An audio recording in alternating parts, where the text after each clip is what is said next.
This is you in 11 years. Execution dock, whopping, low tide, a crowd that came for the show. Somebody reads the charge, somebody reads the verse, and then everyone waits for the water to do what water at low tide is supposed to do. Nothing, for a while. Remember this face. 8 ranks from now. It's the only part of you that hasn't changed since the day you signed the articles. Your merchant ship gets taken on a Tuesday, which is somehow the detail that sticks. Not the boarding, not the noise, just that it was a Tuesday and you'd been thinking about lunch. They line the crew up on deck, and the pirate captain, a man in a coat 2 sizes too good for the weather, asks who wants to sign the articles and who wants the boat. Not a plank. A boat. Small, leaky, a compass if you're polite about it. 3 men take the boat.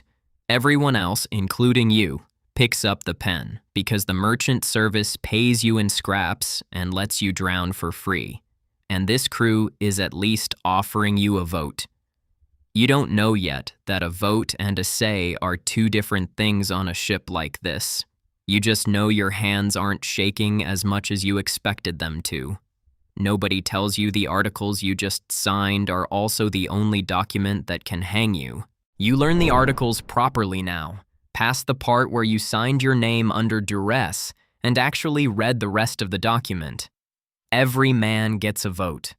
Every man gets a share, and the split is written down in advance so nobody's arguing about it after a chase, which is more than you can say for the merchant service, where the captain's word was the only math that mattered. There's a schedule for what happens if you lose a hand or an eye in a fight, paid out of the common plunder first, not last. No gambling on board, no candles after 8 unless you're drinking on deck, which somehow everyone still finds a way to do. You start saying, "We voted on it," out loud, to yourself, like it's a phrase you get to keep now. It genuinely feels like the fairest place you've ever worked. Nobody has explained to you yet what happens to fair places when the Navy shows up. You're still counting this as the safest job you've ever had. You have not yet been shot at. You're stationed below decks now, on the guns, which sounded like a promotion until the first time a merchantman decides not to strike her colors, and you find out what a gun deck sounds like from the inside of one. Nobody prepared you for the specific quality of the noise. Not the bang, the after bang, the ringing that doesn't stop when the ship stops firing. The crew mostly wants prizes to surrender without a fight, and mostly they do, because a black flag going up is supposed to mean exactly one thing: strike now and everyone lives. But mostly is doing a lot of work in that sentence, and today, the merchant captain decides to test the word. Nobody explains to you until it's already happening that the version of this job you signed up for and the version you're currently living through are not always the same job. You survive the exchange with nothing worse than a ringing ear. This will not always be the outcome. You're the one who enforces the articles now, which everyone forgets is a job until they're the one being enforced upon. A man breaks the no gambling rule for the 3rd time, and the vote goes the way votes on this ship tend to go once patience runs out. Marooning. Not execution. The articles are specific about that, oddly formal for a document written by men who rob ships for a living. Just a small island, a pistol, a little water, and whatever mercy the current decides to offer him later. You're the one who rows him there. You're the one who watches the ship's boat pull away and leave him standing on sand that will be underwater at high tide on some of these islands, though nobody says that part out loud. You tell yourself the vote was fair because it was, technically, by the rules you all agreed to. You do not examine too closely what it means that you're now good at rowing away from people. You don't know yet that the articles you're now enforcing on other men are the exact document that will be read back to you in a courtroom. A Navy frigate catches you refitting in a bay you'd been told was safe, which is how most pirate careers actually end. Not in a legendary last stand, just a bad piece of information and a ship that can outgun you sitting where it shouldn't be. There's no dramatic boarding action. You strike your colors because the alternative is drowning for a fight you can't win, and striking your colors is exactly the move the articles taught you meant survival. It does not mean survival here. You're in irons within the hour, in a cell within the month, and the piece of paper you signed, the one with your name and your vote and your share written on it, is now Exhibit A in a courtroom operating under a completely different set of rules than the ones you agreed to. You sit in the cell doing the math on your own trial, and the math is not close. The verdict takes less time to read than the charge did.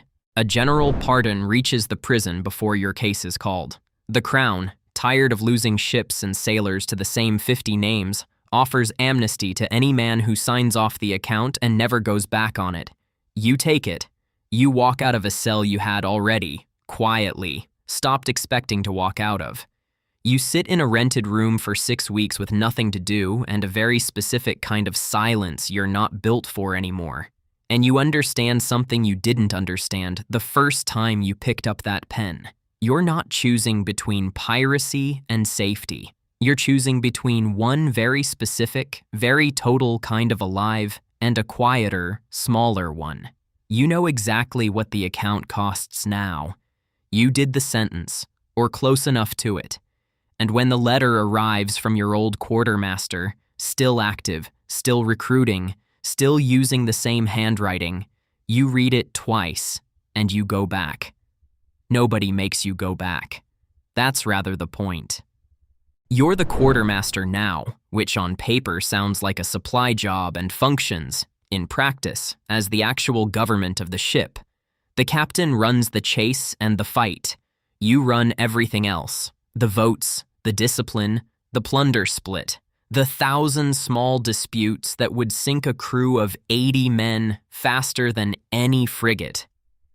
You understand the shape of the thing now in a way you didn't from a gun deck. How a vote can be technically fair and still be steered. How the men who talk least in a meeting are usually the ones whose opinion actually moves the room. You settle disputes that would have gotten men marooned 2 ranks ago, and you do it with a sentence instead of a vote. The job has gotten quieter, not safer, quieter. The crew starts bringing you the arguments before they bring the captain the decision. You're voted captain, which is a genuinely different kind of authority than the one you imagined from the deck of your very first ship, the one where you assumed the captain simply told people what to do, and they did it. You run the chase now. You run the fight. You are exactly as accountable to this crew as the man whose orders you once quietly resented, and you find you don't mind it. You built this authority out of 100 small correct decisions instead of a title. Somewhere on a merchant deck 3 prizes ago, a frightened sailor signed your articles under exactly the duress you signed yours under, and he watches you now the way you once watched the man in the coat 2 sizes too good for the weather. You are exactly as far from that frightened sailor as this whole account always was. You are also, it turns out, exactly as close to execution dock as you have ever been. Closer, in fact, because now your name is the one on the muster roll everyone's looking for. This is you now. Execution dock, whopping, low tide, a crowd that came for the show. Somebody reads the charge, somebody reads the verse. Your face is doing the thing it's done at every rank in this video. Nothing in particular, the same flat expression you wore signing the articles. Rowing a man to a sandbar, reading a pardon letter twice. It didn't change at the top, and it doesn't change here. Every version of you is still in this one, somewhere. The pressed hand who thought a vote was the same thing as freedom. The quartermaster who learned it wasn't. The captain who went back anyway with the full bill already read to him once. The tide comes in on schedule. It always does.